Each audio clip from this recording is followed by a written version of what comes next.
Hey, what's going on, everybody? Welcome back to Auto Transport Intel. It is Wednesday. It is noon Central Time. That means it's time for DOT Compliance with your DOT guy, Brian Riker. You got a DOT question, FMCSA, IRP, IFTA, ELD, CVSA, safety score. You want to talk about the highway bill? We're going to do that today. We're also going to talk about, we've got some insurance stuff we're going to talk about. And we want you to jump into the live chat. Let us know what you want to talk about. What do you got a question about? Ty, Cars on the Move, is in here. Man, he loves the DOT. Just kidding. Devin Richards, good morning, Ty. And to all the truckers, what's up, Devin? How you doing? Victory Lap Transport is in the house. Looks like he might have a question, too. Oh, he's got an email that he wants to talk about. Good. Are you getting random emails? Are you getting random phone calls? We talked about random phone calls last night on Tuesday Nights Live. It was a really great show. Very proud of it. If you missed it, that is the Vendor Flow Show. That was episode 197 in a row on a Tuesday. Please do me a favor. After you leave a like, thank you so much for doing that. You can click share, click copy, grab that YouTube link. We're going to be live for 30 minutes. We want to help. Brian wants to help you. Yes, he has a business, Fleet Compliance Solutions, LLC, but he also is here live for 30 minutes giving friendly advice, helpful advice, and he can clarify all the waiver of responsibility and business inside of that. Don't forget, go to autotransportintel.com, click on sign up, become an ATI insider. We can get you in touch with folks in our network. Ty wants to talk to you. I think it's time to bring Brian up in here and see what's going on. Brian, how are you doing, man? I'm well, Jay. And yourself? I'm good. So, in fact, since I mentioned that, because sometimes I say things, I never know what's going to happen. Tell us more about Fleet Compliance Solutions, LLC. Would you please? Happy to. Fleet Compliance Solutions is my company. It's me, myself, and I right now. I've been a safety and compliance consultant with a focus on DOT compliance for non-traditional fleets. So the hotshot guys, the car haulers, pretty much anyone that doesn't just swing a door and pull a 53-foot van trailer behind them. Construction companies, towing companies. Towing companies and auto transport is my area of expertise. And I help you get your authority. I help you get ready for your audits. If you get a notice from the DOT or somebody that you think might be the DOT and you don't know what to do, I'm the guy to ask. I'm not just some college boy at the desk. As you can see from this show every week, I'm out on the road. I still hold a valid Class A CDL. I have for 30 years. I'm a CDL trainer and examiner in the Commonwealth of Pennsylvania, and I'm a practitioner. I do this job just like you guys do. I'm out here. I'm dealing with the DOT every day just like you are. So my advice comes to you as a brother or sister driver would send you advice, but I can back it up with the regulations, the experience, the connections at CVSA, FMCSA, the DOT, and including law enforcement in several states. As much as y'all love them, I have some good ones that are friends of mine. They really are out there to help the public, not to screw everybody over. And that's what I do. Fleet Compliance Solutions. We do authority packages, employee handbooks, business audits to make sure that you're doing everything right. If it has to do with regulatory compliance, give me a call. Most likely I can help you with it.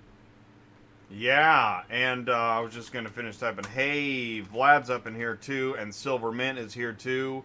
And I was going to say, yeah, like, if you had an older brother that was also a lawyer, right, that's you.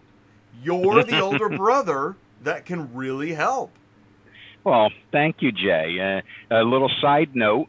I never intended on getting into the family business of towing and trucking. I intended, as much as people hate them, I intended to be an attorney and fight for businesses' rights because of the way my family was screwed over when some land was turned into a national park and forced us out of business in the 80s. It just never happened. I ended up just going into the family business because I had to go to work instead of law school. But that's where my passion for this comes from. I want to see the little guy win. I want to make sure you understand the rules of the game you're playing because it is a very serious game. You can get put out of business by some of these DOT violations, and I don't want to see that happen. I want to see people be safe, successful, and live the American dream. I actually, I know that, being an attorney is probably not popular, right? But I do tell folks that if you've got a kid that's really smart and doesn't know what they want to do, go to law school. Do it. Oh, absolutely. Even if they don't become a litigator, going to court every day, or even a practicing attorney, that law school degree opens up your mind to understand things in a way that most people don't understand. And it opens up so many opportunities when you want to run your own business even. It prevents you from getting screwed over with bad contracts from a dishonest broker or dishonest carrier or anything like that even. Absolutely. That's the thing, exactly, is that when you realize all of the areas where a law degree can help you, yes, contracts, yes, we think of the court, but there are so many areas. Just basic rights. I mean, look at how often we see legal issues in the news, in our daily lives. So I'm actually glad we're talking about this because, in a way, I'm kind of a media and marketer with a little bit of law in mind. That's kind of how I approach it. Well, I remember you have a little bit of a background in that industry, as do I, and 90% of your attorneys are great people that really entered because they have the heart of a servant and they want to help and they want to right the wrongs. There are a couple out there that are just chasing that almighty dollar and are out to stick it to everybody they get, but we have that in every profession. So there are some great guys. I mean, we promote our friend Hank Seaton all the time. He's a great transportation-focused attorney. I have a couple local attorneys. There's one in the towing industry, Mike McGovern. He drove a tow truck while he was going through law school. His family had a towing business. He really gets that segment of the industry. There are some really good guys out there that can help. But if nothing else, just knowing when you're dealing with a contract, I read a book, Parts of a Contract, the warranty and the indemnity. We all think of the part that contains the money, but it's really all the other sections that'll get you really screwed up if you don't. Absolutely. The exclusions, they're important. Even just when they restrict your right of remedy to arbitration and they get to choose the arbiter or restrict the county that you can file a claim in to make it convenient to them. These are all important things to look at in a contract. And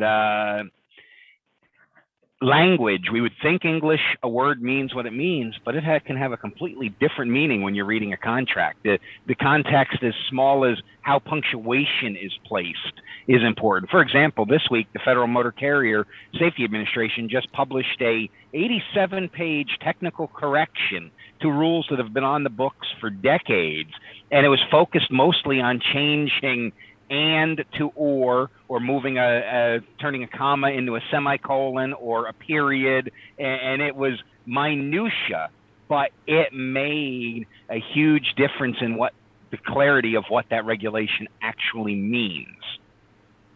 It's pretty amazing, and I appreciate this conversation. We're going to move on. I'm going to read from Devin, but I love that we're talking about this because, yeah, we could talk about Chrome and we can talk about straps and stuff, but this is the part that will truly affect your business in a much larger way quickly. So, Brian, thank you so much for taking the time to help me do this every Wednesday.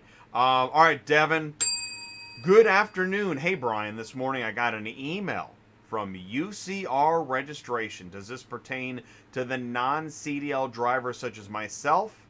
Yes, the email and it in GOV. The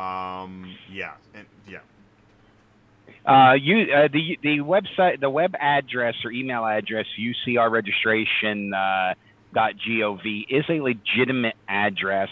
And yes, your unified carrier registration applies to any operator of a commercial vehicle with a gross vehicle weight rating of 10,000 pounds or more that engages in interstate commerce. And there's a handful of states that require you to have a UCR even if you stay within their state. The best way, though, to check your compliance, if you're not sure the letter is legitimate, is go directly to the UCR website, which is really simple. UCR.gov, enter your DOT number, and it'll ask you to confirm it, and then you can pull up your history for the last 5 years to see if you're registered or not. And if you're not, that's also the website where you can register with no additional handling fee instead of paying some company $29.99, or I've seen some as bad as $99.99 to do something you can do yourself at UCR.gov and only pay the filing fees to the agency and no convenience or handling fee for a company like myself to process it for you. Perfect. I got that in the live chat, UCR.gov. And Devin also asks, any new updates or info pertaining to the new CDL requirement coming in February? If he's speaking about the entry-level driver training requirement that's been postponed twice now, I believe it will actually go into effect on schedule in February because they launched the training provider registry the other day. I am going to be going through that process shortly to become registered as a training provider, and then I'll be able to give some more insight on it. For those of you that have no idea what I'm talking about for the last 3 seconds, beginning February of 2022, you are going to have instruction in a minimum number of subjects by a certified trainer that is registered and in the training provider registry before your state can issue you your commercial driver's license. It's trying to make sure we have a minimum level of knowledge before we go take the tests above what we have right now. And then the reason there's a registry for the training provider is to track how well we do to crack down on the puppy mills or the CDL mills, the CDL in a day type school, to see how many people that have been trained by a certain person then go on to have accidents or other problems compared to others, so that they can evaluate the integrity of the class. Long story short, you'll still be able to train, I think it's up to 3 of your own employees or family members in a year without being an official school. But for the most part, it means that you are going to have to go to school to obtain your CDL starting in February. Very interesting. And Steph C., welcome to the show. Thanks so much for saying hello. Let's do a little bit of news. We forgot. We forgot to tell you that we bet that you cannot stump Brian. You think so? Yes, thank you, David, for sending that image in on your log. We love it. That is fantastic. Let's see here. Oh, and how we doing? We talk about proper load distribution of weight. Please don't be the flip of the week. No, that's our passion. Jay and I here, I think I can speak for you and actually the whole ecosystem around Auto Transport Intel. We want you to succeed, and we want you to be safe and professional, and we're here to make sure you understand what you're doing before you do it. We're not here to pick on anyone's choice of equipment. We all have to start somewhere. My company started with a little truck, and we just want to make sure you understand the limits of the equipment you have and how to use it to its fullest while being safe. And I appreciate that. And that's the thing, is that I know, you got the wedgies and the non-wedgies and whatever it is. And I tell you, Brian, I think I was sharing this and I was like, wow, is that I was reading an article where a dealer in an OEM, and I think it was part of a live event, were saying they've got a lot of loads that are not full truck loads, and that is a primary focus in their logistics. And I thought, yes. Well, I mean, there you go. Well, look at ProFleet, that is a subsidiary of Proficient Transport, but it's in partnership with the Roush group of dealers, and I think they have a couple others, that they are running 3-car trailers with Chevy 6500, the new 6500 Silverados. Basically, we have a major carrier that has a fleet full of 9 and 10 car Stingers that has a whole division with hotshot trucks because of these less than truckload. And as we get more and more SUV and trucks, it's not always efficient to try to build a load on a Stinger. Again, there's a purpose for every type of truck in this industry, from the new one-car hauler that Cottrell makes that you see with the Caravana label on the side of it, doing final mile residential delivery, to the wedge that does the hot shot short haul work, to the stingers that run long haul and full truckloads. There really is. My fleet was mixed. We had rollbacks and tow trucks and everything else in there because we did a lot of in-op and repo transports and such. There is no one perfect truck, and that's the beauty of this industry, because we're all different. We all find our little niche that works for us. Cottrell builds a Carvana flatbed? Yes, the Carvana flatbed that you see is manufactured by Cottrell. There's two versions out there, and both of them go through Cottrell. They have the one that is completely Cottrell built. Then they have one with a traditional Jordan branded rollback body on it that Cottrell mounts and puts the side kit on to make them look virtually indistinguishable. But that truck is a Cottrell truck. There are a couple other dealers that large national dealers that use that same truck built by Cottrell. And from what I understand, they're going to be available for general retail sale to the regular auto transport world shortly. Worldwide Equipment Sales has one in stock right now that's an enclosed version of it, but it's a Cottrell one-car carrier. Theirs happens to be on a Freightliner extended cab for doing high-end vehicles, but I imagine you could get it on any chassis you want. So it... That's how much they believe in the change in this industry and the final mile delivery model. That is actually made. Do all the super truckers know that Cottrell makes a single car? That I have no idea. Whoa. I know there is one fleet out there that has one in it that had it before it was at the distributorship. I won't say which private fleet it is, but there is one fleet out there that has at least one of them in their fleet already. The only reason I'm willing to milk this for all it's worth is that I've received a lot of pushback kind of early on when Auto Transport Intel is a channel of wedgies. I've kind of, and I'm like, really? Really? Okay. Well, I'll see you at the finish line. And that would be that Cottrell's making single car trailers. That is amazing. It's just amazing. I've never understood, because my fleet was predominantly high mount trailers, and so I got a lot of crap too. I'm not a real car hauler. The ironic part is, if we look at the history, we're getting way off DOT compliance, but if we look at the history of auto transport in the United States, the earliest auto transporters were traditional fifth wheel, high mount trucks, well into the 60s and 70s before Stingers became popular. So the traditional, and that's even the way it's defined in the regulation, is traditional automobile transporter versus Stinger steer automobile transporter. So I really never understood where a Stinger became the gold standard of automobile transport. To me, you're a car hauler if you take care of your vehicle, you inspect it properly, you don't damage it when it gets there, it doesn't fall off and slam into a tree supposedly because it fell off your truck, or whatever the excuse is. It's in your personal behavior is what makes you a professional automobile relocator or a car hauler, not the type of equipment you operate. Fair enough. I love it. Thank you for that. The DOT doesn't see any difference between a pickup truck and 3-car trailer and a 9-car hauler, so why should anybody else? And they do have alleged targeting techniques. Okay, this is great. This is context and color, which is helpful when we go into more news stories, such as, what do we got here? I think they just updated the Zoom on that. All right, so Congressman Chuy Garcia. I'm in his home area. I'm out just in the suburb of Chicago today, and this man drives me up the wall. Now, it's not a quote. He didn't say, "Save the rail, screw the truckers."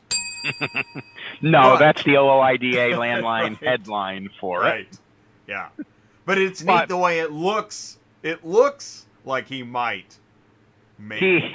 If he didn't say it, his actions did. He may not have verbalized it, but this man proposed last year and this year the Insurance Act to raise the minimum liability for motor carriers by nearly 550%, up to just under $5 million from the current $750,000. And at the same time, because his home district relies heavily on commuter rail. He came out in opposition of something that was approved in 2015 that was supposed to take effect, requiring the commuter rail industry to increase their minimum liability by a whopping 10%. And he says it's going to be financially devastating, the insurance is impossible to get, and it's going to put commuter rail out of business. And so obviously he values commuter rail more than he values truck transportation, and he's willing to fight a 10% increase in their insurance while mandating a nearly 550% increase in our industry's insurance. This man is a walking example of he's a walking hypocrite. There we go. I can't say the big word today. Yeah, well, it is. So, I mean, is it a done deal? Is the insurance now double? No, it's not a done deal, Okay. because fortunately it ties into the one you have on the screen now. Fortunately, his insurance act is in the House bill, which has a snowball's chance in Hades of actually passing. And I do not believe it's going to make it through the conference committee between that and the Senate bill, because there is nothing mandating an insurance increase for motor carriers on the Senate side. The House highway bill really was just a sad example of partisan politics, where the highway bill used to be the one bill we could count on year after year that did not become partisan.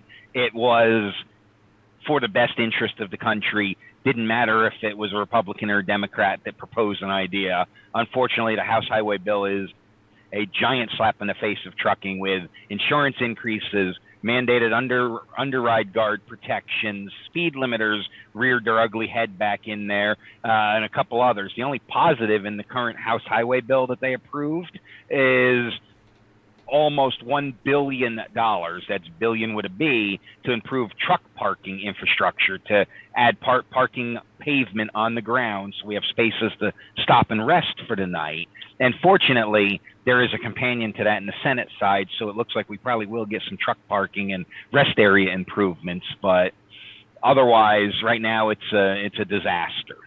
And for the Senate, it's not quite as easy as the House. It doesn't all get wrapped up neatly into one bill with one committee, Transportation and Infrastructure. In the Senate, it goes through a whole bunch of different committees, including Science and Commerce, Banking and Finance, and a couple others. So there's a lot of different people pulling in different directions. But one thing that is sure, by September, they have to have a solution one way or the other, or they can't fund the highways anymore. And so we will see something by September 30th.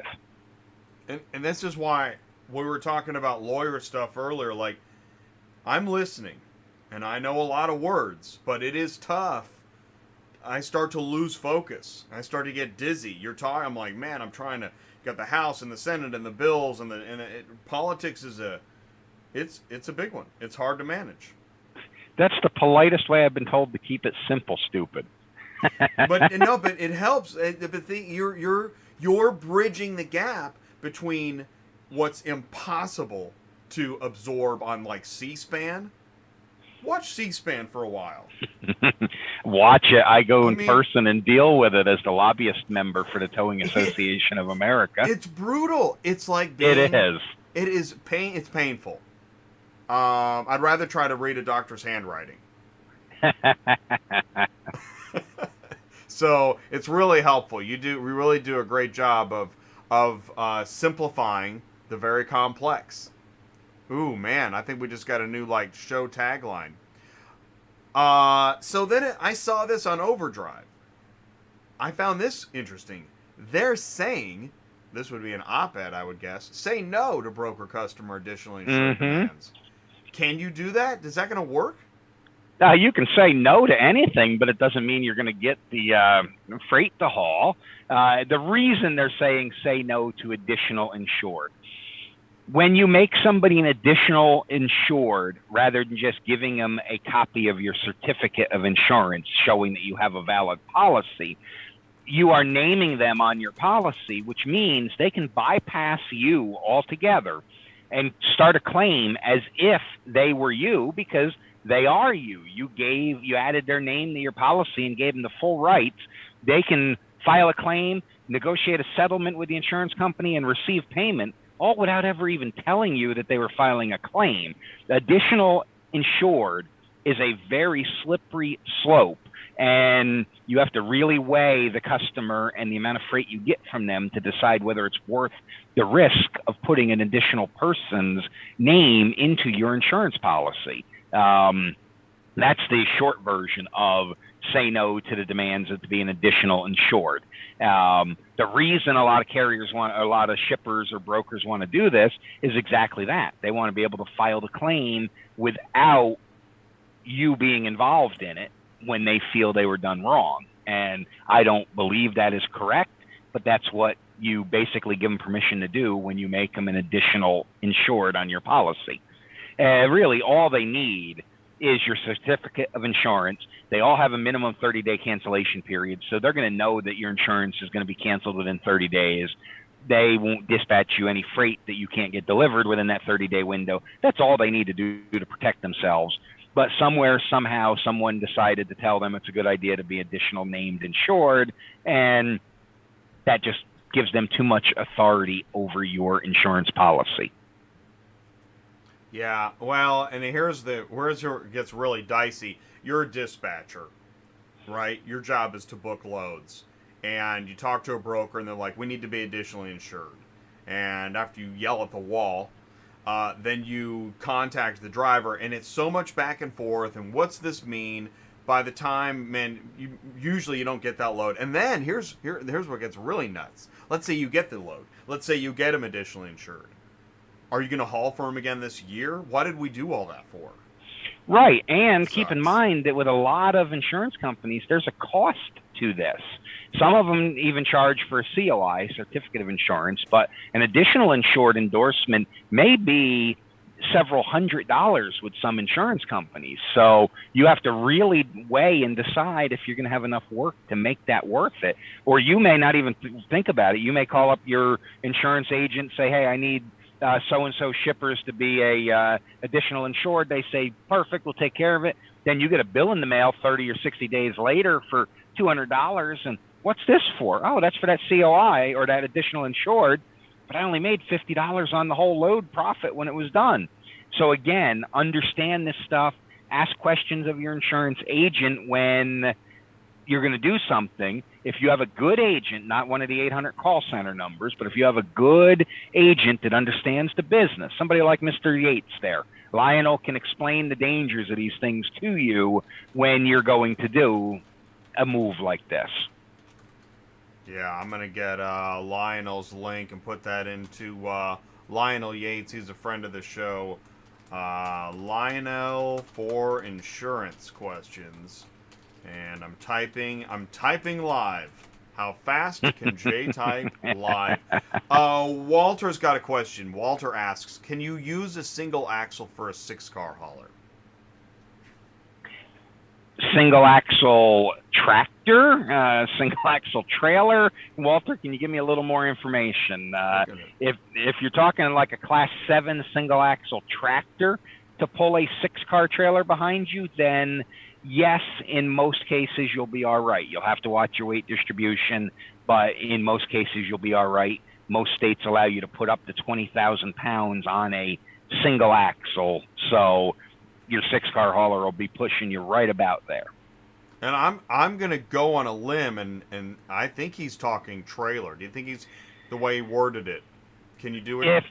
If you're talking trailer, that's going to be a little more difficult because of the way the weight distributes. And then you would have to have a tandem axle tractor to pull it, because one way or another, you're not getting 6 cars worth of weight, the trailer, the truck, all on a total of 3 axles. So a steer axle, a single drive axle on your tractor, and a single axle on the trailer, because together you have technically 55,000 pounds or so of cargo hauling capability, assuming it's a road tractor with a normal 12,000 pound steer axle, 20,000 or 23,000 pound drive axle.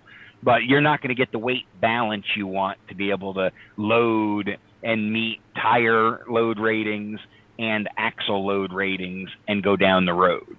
So somewhere in there, you're going to need one part or the other to be a tandem axle to make it work properly. And it's a good question, because I'll tell you, I know, Walter, I know when I see, he says landscape. Interesting. There's somebody right now, whether live or on demand, that has similar questions, so it's great. And so Walter put landscape as the follow-up. I'm not quite sure where he's going with that. Class 8. So, Class 8. Okay. Class 8. So a single axle Class 8 tractor should have more than enough for you to haul 6 average cars on your average 6-car trailer. I used to pull a 7-car trailer with a single axle tractor, and very rarely were we overweight on the drive axle, the single rear axle of the tractor. But the caveat is that truck operated mostly in the state of New York, which allows 22,400 pounds on that single axle, whereas most states allow 20,000. So that extra 2,000 pounds, 2,400 pounds doesn't sound like a lot, but it is, because we were averaging about 21,000 pounds on that axle. So again, the length of your tractor, so how it transfers weight up to its steer axle, the length of the trailer, the gap between where your kingpin is and the axles on your trailer, these all play into it to tell you exactly what you can or can't do with it. They call it the bridge formula. You may have heard of that. That is the spacing of your axles is how much weight you're allowed to put on them so it doesn't damage the pavement and the bridges while you're driving down the road with it.